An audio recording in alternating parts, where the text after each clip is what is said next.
When Emily told me she only saw me as a friend, I didn't argue. I just smiled, nodded, and said I completely understood. But inside, it stung more than I wanted to admit.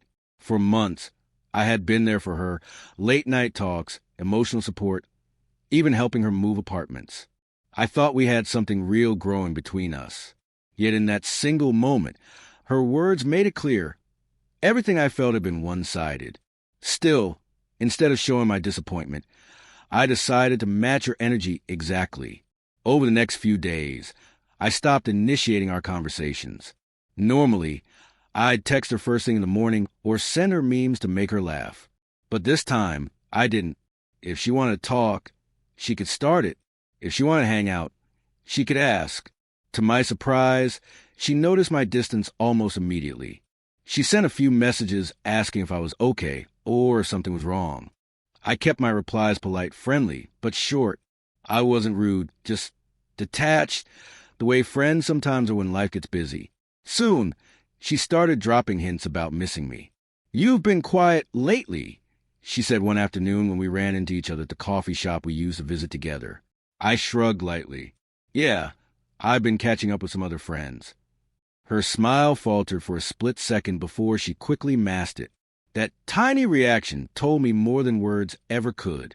A week later, I got invited to a small party with mutual friends. Emily was there too, laughing and chatting with everyone. When she saw me walk in, her eyes lit up, something I hadn't seen in a while. I greeted her warmly, but didn't stay by her side.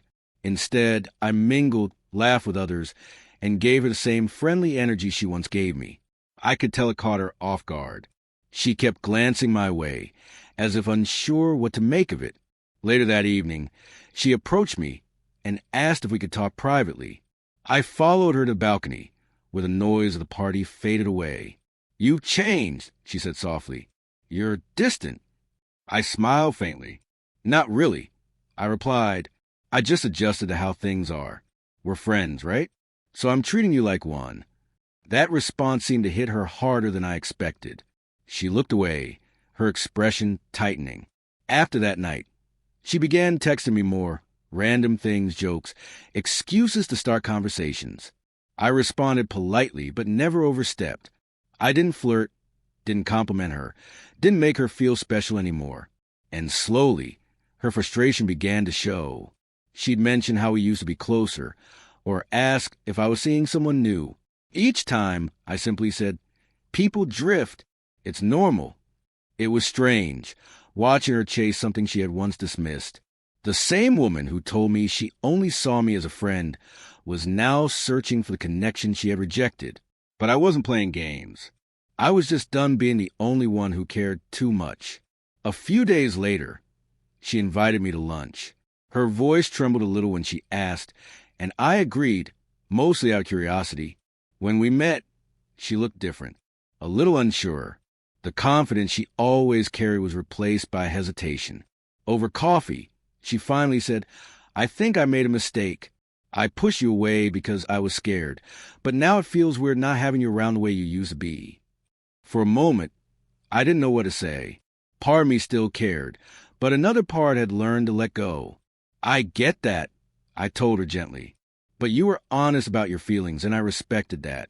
I can't go back to chasing something that was never mine to begin with." She looked like she wanted to argue, but all she managed was a quiet, "I miss us." After that conversation, things between us changed for good. She tried to reconnect a few more times, but I kept things light.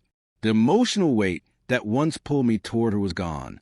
I finally understood that you can't make someone see your worth by giving them everything. Sometimes, they only realize it when you stop. Months passed, and through friends, I heard she was dating someone new. Strangely, it didn't bother me the way I thought it would.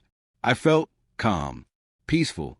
I had learned the power of detachment, how mirroring someone's energy can reveal what's truly meant to be.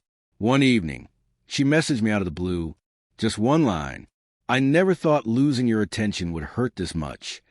I didn't reply, not out of anger, but because I didn't need to. She had already said everything in that single sentence. I smiled, put my phone away, and went on with my night. Sometimes Silence speaks louder than words.